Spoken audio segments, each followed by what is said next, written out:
வயலில் மாந்தோப்பில் நிழலில் இளைப்பாறிக் கொண்டிருந்த சின்னசாமி தன்னுடைய சிந்தனை நிறுத்தியதற்கு காரணம் அதோ அந்த தோப்பில் தூரத்தில் தெரிந்த பெண்ணின் வருகைதான்.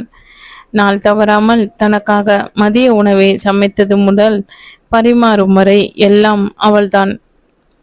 கங்கை வீட்டில் இருந்தபடியே மிளகாய் பொடி மற்றும் இதர பொடிகள் செய்து பக்கத்தில் இருந்த அண்ணாச்சி கடைக்கு கொடுத்து வருவதால் அவள் நேரம் அதற்கே சரியாக இருக்கும். தாமரை அருகில் வர இவளை மனைவியாக அடைய யாருக்கு அதிர்ஷ்டம் இருக்கிறதோ என்று ஒரு கணம் நினைப்பதற்குள் அவள் அருகில் வந்து அவருக்கு உணவை எடுத்து வைத்திருந்தாள். தாமரை, நீ சாப்பிட்டியா கண்ணு? கையில் அவள் கொடுத்த தட்டை வாங்கியபடியே கேட்ட அவர் விழியில் அவருக்கு மிகவும் பிடித்த கார குழம்பு மேல் படிந்தது. காலைதான் கங்கையிடம் தனக்கு வாய் கசக்கிறது என்று சொல்லி கொண்டிருந்ததை கேட்டதின் விளைவு என்று புரிய கவனம் அடுத்த களையத்துக்கு தாவியது. அதிலிருந்த மிளகு ரசத்தை பார்த்ததும் அவர் மிகவும் சுருங்கியது. அதை பார்த்த தாமரைக்கு சிரிப்பும் வந்தது. என்ன கண்ணே, உங்க ஐயனை பார்த்தா ஒன்றனுக்கு சிரிப்பா இருக்குதாங்காட்டியும். ஐயோ, அப்படி இல்லை நைனா, பாவம், குழந்தைக்கு கசாயம் கொடுத்த மாதிரி உங்க முகம் போச்சு. அதுக்கு தான் நம்ம திரிசா பாப்பா கூட இப்படிதான் முகத்தை சுருக்கும். திரிசா அவள் அக்கா பூவரசியின் 2.5 வயது மகள். பூவரசி இங்கு வரும்போதெல்லாம் அவளுக்கு சரியாக தாமரையும் குழந்தையாக மாறிவிடுவாள். பூவரசியை திரிசா அருகிலேயே விடமாட்டாள். அக்கா பெண் என்றால் கொல்ல பிரியும். அதே பாசத்தை பூவரசியும் தங்கையிடம் காட்டுவாள். அது என்னவோ கங்கை என்ன சொல்லி கொடுத்தும் பூவரசி அதையெல்லாம் காதில் வாங்காமல் தாமரை வந்த நாள் முதல் அவளுடன் ஒன்றுவிட்டாள். அதை கண்டாலே பற்றி எரியும் கங்கைக்கு. ஒரு முறை சின்னசாமி ஏதோ சொல்லிவிடவே அந்த நிமிஷமே பெண்ணையும் அப்பொழுது பிறந்த குழந்தையையும் கூட்டிக் கொண்டு தங்கள் ஊருக்கு சென்று விடுவதாக பயமுறுத்தவே சின்னசாமி ஒன்றும் சொல்லாமல் இருந்து விட்டார். இதற்கே அவருக்கு தாமரையை தங்கத்தட்டில் இல்லை என்றாலும் கண்ணில் வைத்து பார்த்து கொள்ளும் பையனாக அவளுக்கு வர வேண்டும் என்று நினைப்பார். இதையே பெரிய அம்மாவிடமும் பலமுறை கூறி புலம்பி இருக்கிறார். மாதங்கியும் தன்னால் இயன்றவற்றை செய்வதாக வாக்களித்திருந்தார். மோர் இருக்கா கண்ணு? இந்த குடி, கஞ்சிதான். அதுல பெரிய அத்தாக்கு தெரியாம கொஞ்சமா பால் ஊத்திருக்கேன், கருப்பட்டியும் போட்டிருக்கேன். உனக்கு தான் பால் சோறு பிடிக்குமே, மோர் வேணாம், ஆகாது.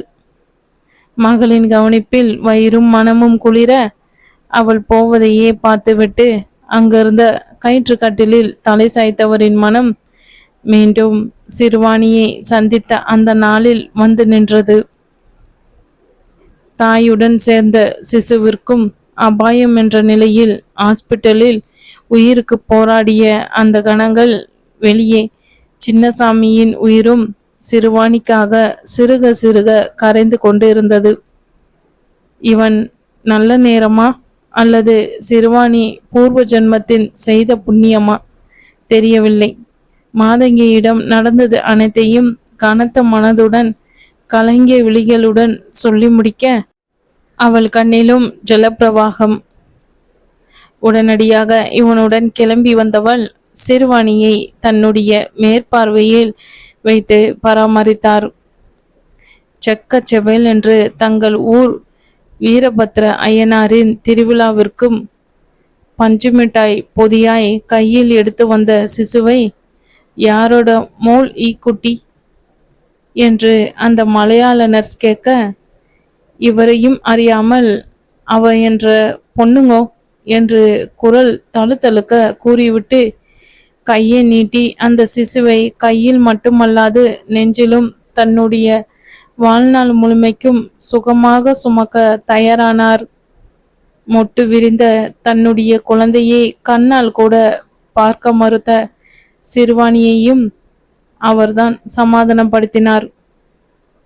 அந்த குழந்தைக்கு அப்போதே பிறப்புச் சான்றிதழ் வாங்குவதற்கு விண்ணப்பிக்க தந்தை என்ற இடத்தில் என்ன எழுதுவது என்று தயங்க கூட இருந்த மாதங்கிதான் சிறுவாணியை சின்ன பின்னமாக்கிய பெருமை பலரை சாரும் என்றும் அவளுக்கே இது யாரென்று தெரிந்திருக்க வாய்ப்பில்லை என்றும் அவளிடம் அறிந்து கொண்டதாக குரல் கம்ம கூறினார். அதை கேட்டு உள்ளுக்குள் உடைந்தாலும் நிமிர்ந்த சிந்தனையுடன் தெளிந்த மனதுடனும் சின்னசாமி தன்னுடைய பெயரை அங்கே எழுதினார்.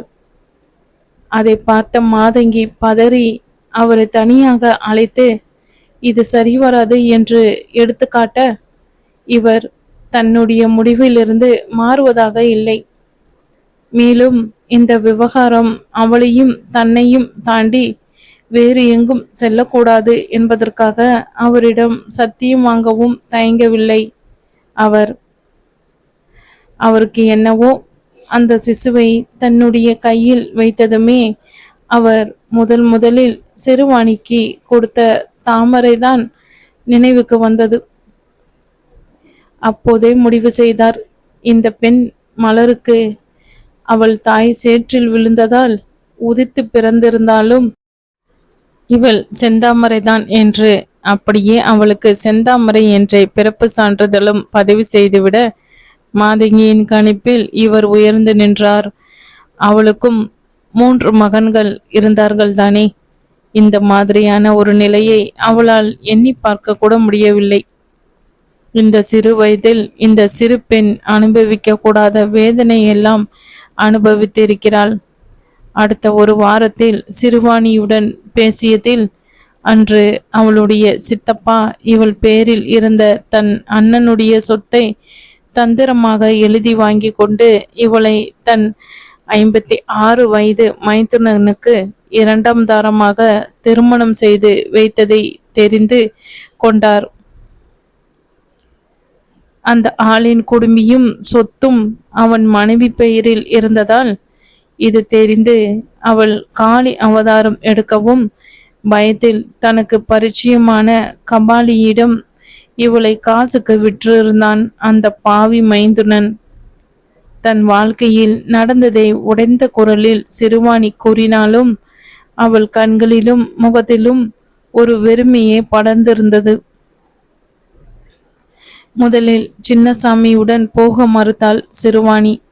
முக்கியமாக அவனுடைய வீட்டுக்கு வரமாட்டேன் என்று சொன்னதால் இவன் பக்கத்து ஊரில் தங்கள் தூரத்து சொந்தமான ஒரு பாட்டியிடம் இவளையும் குழந்தையையும் கவனிக்க ஏற்பாடு செய்து விட்டுதான் தன்னுடைய கிராமத்துக்கு சென்றான்.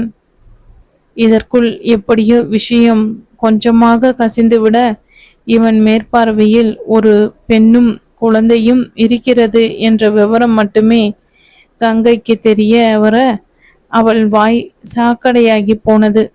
அடுத்த 1.5 வருடத்தில் அந்த பாட்டியும் இறந்து போக இதற்குள் சிறுவாணிக்கும் அவள் வாழ்ந்த விபரீத வாழ்க்கையினால் வந்த பாதிப்பு உடல் அளவில் தெரிய ஏற்கனவே மன உளைச்சலில் இருந்த அவள் மிகவுமே நோய்வாய்ப்பட்டாள். வேறு வழி இல்லாமல் தன்னுடைய வீட்டுக்கே அழைத்து வந்தான். வீட்டிற்குள் நுழைந்ததும் 5 வயதான பூவரசி இவன் கையை பிடித்தபடி கண்ணை மலர்த்தி அந்த புதிய இடத்தை பார்த்தபடி வந்து கொண்டிருந்த செந்தாமரையை பார்த்ததும் இது என்னோட தங்கச்சி பாப்பாவா என்று கேட்டதும் சின்னசாமியின் தலை பெருமையுடன் ஆடியது. இங்கே வர மறுத்த சிறுவாணியை சம்மதிக்க வைக்க பெரும்பாடுபட்டு இருந்தான். இவர்கள் வீட்டுக்கு வந்ததும் பையும் மறு கையில் பூவரசியும் கூட்டிக் கொண்டு கிளம்பிய கங்கை 3 மாதத்தில் சிறுவாணியின் இறப்பு செய்தி கேட்ட பின்தான் இந்த வீட்டிற்குள் மீண்டும் அடியெடுத்து வைத்தாள். ஊருக்கும் உறவுக்கும் முன்னால் சிறுவாணியின் கணவன் என்பதை விட தாமரையின் தகப்பன் என்பதை சின்னசாமி ஒவ்வொரு செய்கையாலும் உணர்த்தியபடியால் சக்காலத்தி என நினைத்தவளின் குழந்தை மேல் வெறுப்பை அள்ளி வார்த்தையாலும் செய்கையாலும் வீச துவங்கினாள். அந்த சின்னஞ்சிறு சுடு சொற்களால் ஒதுங்கி வைத்து அதில் குளிர் காய்ந்தாள். பாவம், அவளும் ஒரு சராசரி பெண்தானே. தன்னுடைய கணவன் தனக்கு மட்டுமே சொந்தமாக இருந்திருக்க வேண்டும் என்று எதிர்பார்ப்பது தவறா?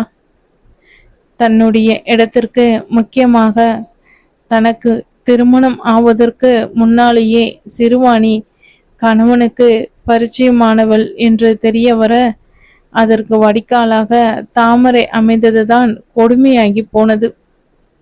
தான் கட்டினவளுக்கு தவறு செய்கிறோம் என்று உணர்ந்தாலும் சின்னசாமியின் மனதில் அவள் தன்னை புரிந்து கொள்ளவே இல்லை என்பதே பெரிதாகப்பட்டது. அவள் ஒரு முறையாவது தன்னிடம் விளக்கம் கேட்டிருந்தால், ஒருவேளை தாமரையின் பிறப்பை பற்றி ரகசியத்தை மட்டும் கூறாது சிறுவாணியின் அவல நிலையை கூறியிருப்பாரோ என்னவோ. ஆனால் கங்கை அதை நிச்சயமாக ஏற்றுக்கொண்டு இருக்க மாட்டாள் என்றும் தெரியும். ஆனால் ஒரு கணவனாக கங்கைக்கு வேறு எந்த குறையும் வைக்கவில்லை. ஒரு முறை ஊருக்கு வந்த மாதங்கி கூட சின்னசாமியிடம் அவளிடம் உண்மையை கூறுமாறு சொல்ல அவர் மறுத்துவிட்டார். தாமரை என் பெண் என்ற நினைப்பே இவளை இந்த அளவு வெறுக்க வைக்கிறது என்றால், தாமரையின் பிறப்பை பற்றி அறிந்தாலோ அல்லது தாமரை எனக்கு பிறந்தவள் அல்ல என்று தெரிந்தாலோ அவளை வீட்டை விட்டு துரத்தி விடுவாள் என்று கூற, அதற்கு மேல் மாதங்கியும் வற்புறுத்தவில்லை.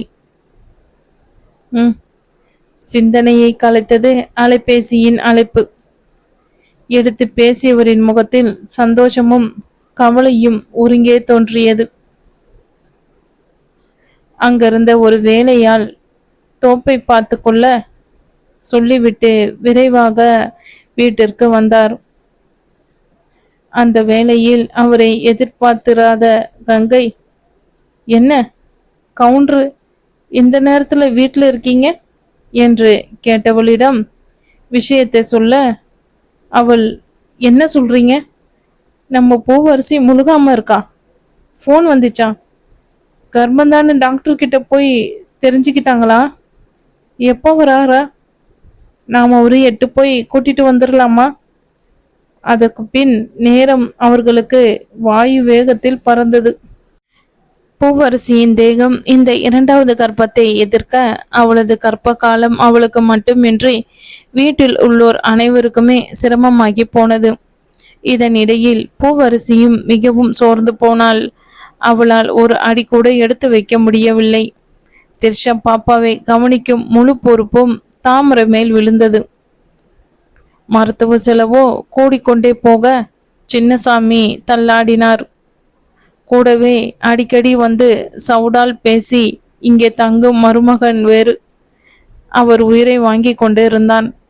இந்த முறை அவர் மகள் மட்டும் தனக்கு ஒரு ஆண் வாரிசை பெற்று தரவில்லை என்றால் அவளை அத்துவிட்டு வேறு ஒரு கல்யாணம் செய்வதுதான் தங்களின், அதாவது அவனின் மற்றும் அவன் குடும்பத்தாரின் முடிவு என்று அவ்வப்போது பீதியை கிளப்பி கொண்டிருந்தான்.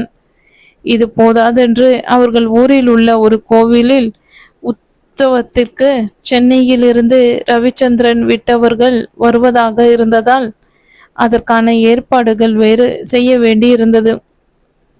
இங்கே சென்னையில் படிப்பின் கடைசி வருடத்தில் இருந்த ஸ்ரீனி படிப்பின் நடுவிலும் அடிக்கடி ஸ்ரீவஸ்தனை கண்டிக்க மறக்கவில்லை. அவ்வப்போது அவனுடன் காரில் சென்றோ அவனது ரூமுக்கு சென்றோ கூடிய சீக்கிரம் அவன் ஜெய்யுடன் ராசியாக வேண்டும் என்றும் நடந்தது எல்லாம் ஏதோ காரணத்துக்காக மட்டுமே என்றும் அவனை வேப்பிலை அடித்து கொண்டிருந்தான். ஸ்ரீவஸ்தனின் புறக்கணிப்பையோ எரிச்சலையோ நிராகரிப்பையோ அவன் கண்டு கொண்டதாக தெரியவில்லை. ஸ்ரீவஸ்தன் இன்னமும் தாயின் நெருக்கத்தை விரும்பாமல் அவளை தவிர்த்துதான் வந்தான். தந்தையையும் சென்று பார்த்தான் இல்லை. இது இப்படி இருக்க ஸ்ரீனிக்கு வஸ்தனையும் கோவைக்கு அந்த உற்சவத்திற்கும் தன்னுடன் அழைத்து போகலாம் என்ற எண்ணம் தோன்றியது. அந்த கோவிலின் விழா நடப்பதற்கு 20 நாட்களுக்கு முன்னால், பிரசவ காலத்துக்கு இன்னும் 1 மாதம் இருக்கும் நிலையில், பூவரசிக்கு வழி எடுக்க அவசரமாக அவளை கோவையில் இருந்த அரசாங்க மருத்துவமனைக்கு எடுத்துச் செல்ல, சின்னசாமியின் வயிற்றில் பயப்பந்துகள் உருண்டன. காலம் பின்னோக்கி சென்று அவர் மெட்ராஸில் சிறுவாணியை அவ்வாறு சேர்த்தது நினைவுக்கு வந்து அவரை வாட்டியது. அதற்கு மேல் துடித்து போனார் கங்கை. கணவன் தனக்கு செய்த பாவம்தான் மகளை தாமரையையும் அவள் அன்னையையும் சபித்து தீர்த்து வாட்டுகிறது என்று அவரை ஏசி நொடிக்கொரு முறைத்தாள். என்ன செய்தும் அவர்களால் குழந்தையையும், அதுவும் பெண் குழந்தையை மட்டுமே காப்பாற்ற முடிந்தது. சின்னசாமி நொறுங்கி போக மனைவியின் சடலத்தை கூட பார்க்க விருப்பமில்லாமல் அவளின் ஈம சடங்கிற்கும் கூட பூவரசியின் கணவன் வரவில்லை. அவனை அழைக்கச் சென்ற சின்னசாமியை அவர்களின் பூட்டிய வீடை வரவேற்க மனம் விரும்பி போய் அவரே மகளுக்கு கொள்ளி வைத்தார். கங்கையோ அவள் பெயருக்கு ஏற்றாற்போல் கண்ணில் கங்கை என கண்ணீரை பெருக்கினாலும் அவள் மனது மகளின் அகால மரணத்துக்கு கணவனின் நம்பிக்கை துரோகம் மட்டுமல்ல, அந்த புத்தம் புதிய பெண் குருத்தும் என்ற வித்து ஆழமாக பதிந்தது. அதன் காரணமாக அவள் அந்த சிசுவை ஏறெடுத்தும் பார்க்கவில்லை. சொல்ல போனால் அதை அந்த சனியனை அங்கேயே எங்கேயோ தொலைத்து விட்டு வரும்படி ஆடி தீர்த்து விட்டாள். சின்னசாமி செய்வதறியாது திகைக்க அந்த குழந்தையை அவர் கையில் இருந்து வாங்கியது செந்தாமரைதான். நைனா, என்னிடம் கொடுங்க. அச்சோ, அக்காவை போல இருக்குல்ல, அதே மூக்கு அதே வாய், இதை எப்படி நைனா அத்தா வந்து பார்க்கல? அடியே திர்சா, இந்த பாரு உன்னோட புது தங்கச்சி. நானும் பூவாக்காவும் இருந்த மாதிரி நீயும் இதுவும் இருக்கணும். சொல்லி முடிக்கவில்லை, பட்டென்று அவள் கன்னத்தில் ஒரு அடி விழுந்தது. கொடுத்தது கங்கை. போதுமடி சிரிக்கி, நீ என்ற வாழ்க்கையில வந்து கெடுத்தது பத்தாதா? உன் மேல இருக்கிற கொள்ளிக்கண்ணாலதான் அந்த எடுபட்ட மருமவன் எப்போடா என்ற பொண்ணு சாவுன்னு வேடிக்கை பார்த்துக்கிட்டு இருந்தான். நீயும் தழுக்க மினுக்கிட்டு அவன் முன்னால சீவி திரிஞ்சவதானே. வன்மம் விஷ கொடுக்காய் விழ தாமரை தலையை குனிந்து கொண்டாள். பார்வை கையில் இருந்த பூக்குவியலின் மேல் விழ அவள் விழிகள் விரிந்தன. அக்காவின் மேல் இருந்த பாசம் அச்சு அசலாக அவள் போலவே இருந்த அந்த புதிய வரவின் மேல் இடமாற, அந்த சின்ன பெண் தாய்மையினும் கிடைத்தற்கரிய பெரும் பதவியை விருப்பத்துடன் தனதாக்கி கொண்டாள். தாய்மை ஒரு வரப்பிரசாதம். அதே போலதான் தாய் என்பவளும் கூட. அங்கே கல்யாணமே ஆகாத ஒரு 23 வயது கன்னி பெண் தாய்மை கோலத்தை முழு மனதுடன் ஏற்றாள். கங்கைக்கோ சபிப்பதற்கு இப்பொழுது ஒன்றுக்கு பதிலாக 2 உயிர்கள் ஆயின. காரின் ஜன்னலை திறந்து வைத்து அந்த இயற்கை காற்றை சுவாசித்து கொண்டு வந்த ஸ்ரீவஸ்தனின் உள்ளம் என்றுமில்லாமல் நிச்சலனமாய் இருக்க, பக்கத்தில் தன் அருகே அமர்ந்து காரை ஓட்டி கொண்டிருந்த ஸ்ரீனியை பார்த்தான். அதே சமயம் தம்பியும் அவனை நோக்க, தன்னையும் அறியாமல் வஸ்தனும் அவனை பார்த்து சிறு சிரிப்பொன்றை உதிர்த்தான். சிவ், ஐ எம் சோ ஹாப்பி. வாய் சமீபத்தில் வந்த ஒரு சினிமா பாட்டை சீட்டி அடித்தது. இருக்காதா? உன்னோட கனவு கண்ணி ரொம்ப வருஷம் கழிச்சு பார்க்க போறியே. யாரு? பூவோ தேனோ? தாமரை. அவ பேரு செந்தாமரை. போன தடவை அவ பெரியம்மா முறைச்சு பார்த்தான்னு என்கிட்ட சரியாவே பேசல. ஷீ இஸ் வெரி இன்னசென்ட் ஷீவ். இந்த சுத்தமான காத்து மாதிரி சுத்தமான நாட்டுக்கட்டை. சற்றென்று சொல்லியதும் முன்பின் சரியாக பார்த்திராத பெண்ணை பற்றி இப்படி சொல்வது தப்பு என்று புரிய, சாரி ஸ்ரீனி என்றான் வஸ்தன். ஹே சி, பாவம் பாவ, ஒரு கட்டையும் இல்லை அவள் லைஃப்ல. கட்டனா மேபி அவ பெரியம்மா அதால அவளை அடிச்சாதான் உண்டு என்றவன் அவளை காண போகும் அந்த நேரத்தை நினைத்து நிஜமான எதிர்பார்ப்பில் இருந்தான். மாதங்கியின் தூண்டுதலின் பேரில் நிலத்தில் ஒரு பகுதியை அந்த குத்தகைக்காரருக்கே விற்பது குறித்து பேசவே இருவரும் முன்னதாக புறப்பட்டார்கள். இன்னும் 2 நாளில் மாதங்கியும் வருவதாக சொல்ல, முதலில் வருமரத்த வஸ்தனை சம்மதிக்க வைப்பதற்குள் ஸ்ரீனிக்கு தாவு தீர்ந்து போனது. தன் மேல் படிப்பு படிக்க ஊரை விட்டு சென்றால் அவனுடன் இருக்க முடியாது என்று சொல்லி அவனை பெரும்பாடு பட்டு அழைத்து வந்திருந்தான் ஸ்ரீனி. வழியிலேயே சாப்பிட்டு விட்டு தங்களின் பண்ணை வீட்டுக்கு சென்றவர்களை வரவேற்ற சின்னசாமியின் முகமே சரியில்லை. ஸ்ரீவஸ்தனுக்கு அவருடன் சரியான பழக்கம் இல்லாததால் அவனும் சரிவர விசாரிக்கவில்லை. மறுநாள் அந்த நிலத்தை அந்த குத்தகைக்காரருக்கு பதிவு செய்வதற்கு வருவதாக சொன்ன சின்னசாமி வரவில்லை.